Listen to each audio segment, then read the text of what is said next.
Welcome to Garden of Glory. Today we explore Revelation chapter 7, verse 1 to 17, where God's people are sealed and a great multitude celebrates His saving grace. प्रकाशवणीचे पुस्तक ओवेस्वर 7 ओळी 1 ते 17. देवाच्या चाकरांचेर ताचो शिक्को. हाचे उपरांत संसाराच्या 4 कोनशांचेर 4 देवदूत आसलोले हांवें पळयले. संसाराचेर वो दर्याचेर वो खंयच्याय झाडार वारो मारचोच न्हय म्हूण संसाराचे 4य वारे ते आडावन दवरताले. आनी जिव्या देवाचो शिक्को घेवन दुसरो एक देवदूत उदेंतीतावन येतालो तो हांवें पळयलो. संसाराक आनी सोमदिराक वायट करूंक देवान पदवी दिल्ली त्या 4 देवदूतांक ताणें व्हडल्यान असो उलो मारलो. आमच्या देवाच्या चाकरांच्या कपालार एक शिक्को आमी मारिसोर तुमी संसाराक वो सोमदिराक वो झाडांक वायट करूं नाकात. आनी जांचेर शिक्को मारलो तांची संख्या कितली ती हांवें आयकली. इस्रायलाच्या पुता धुवांच्या सगळ्या कुळांतली 144,000 शिक्को मारलोली आसली. जुदाच्या कुळांतली 12,000 शिक्को मारलोली. रुबेनाच्या कुळांतली 12,000. गादाच्या कुळांतली 12,000. आशेराच्या कुळांतली 12,000. नाफ्तालीच्या कुळांतली 12,000. मानसेच्या कुळांतली 12,000. सिमेयोनाच्या कुळांतली 12,000.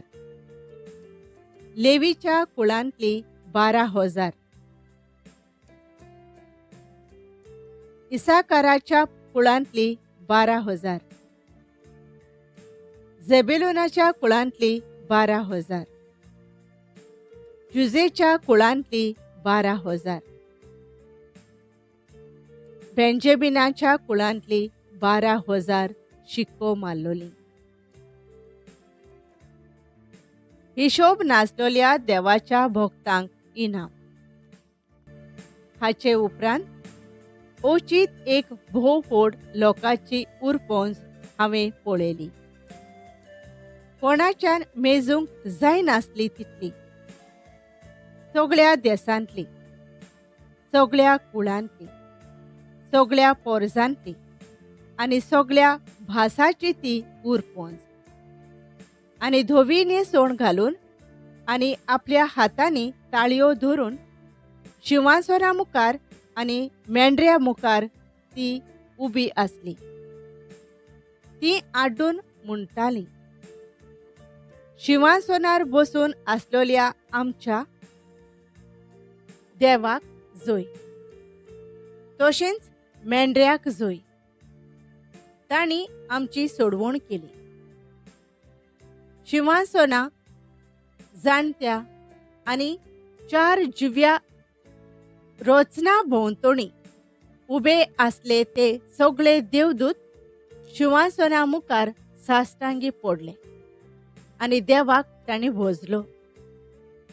तेन्ना तांणी अशें म्हणलें, आमेन.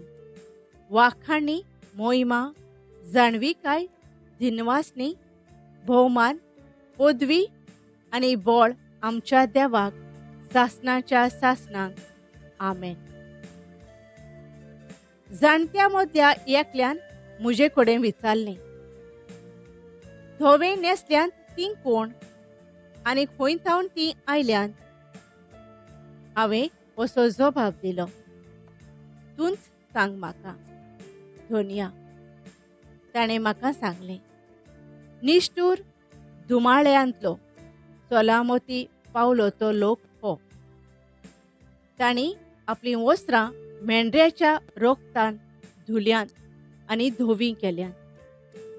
ह्या पासत ती देवाच्या सिंहासनामुखार उबी आसात आणि ताच्या गाभाऱ्यांत दीस आनी रात ताची सेवा करतात. सिंहासनार बसून आसा तो तांचे मदें ठिकाण करून तांकां शरणां घेतलो.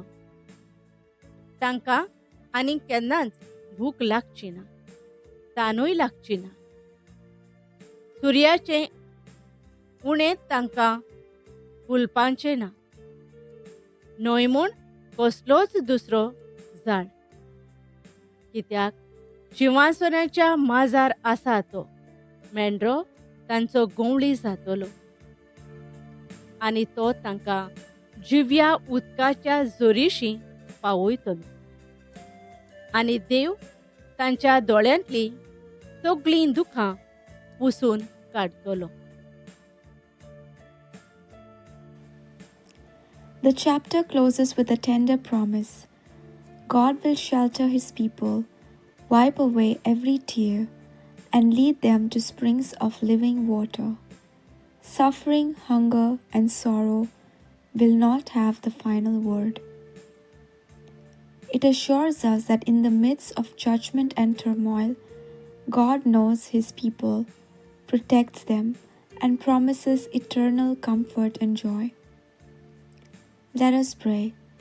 Faithful God, thank you for knowing us and sealing us as your own.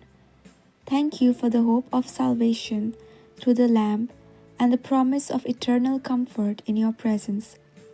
Help us remain faithful through trials, trusting that you will lead us, sustain us, and wipe away every tear. Amen. Thank you for joining us on the Garden of Glory. If this message blessed you, please like, share, and subscribe. Dear Baran Koro.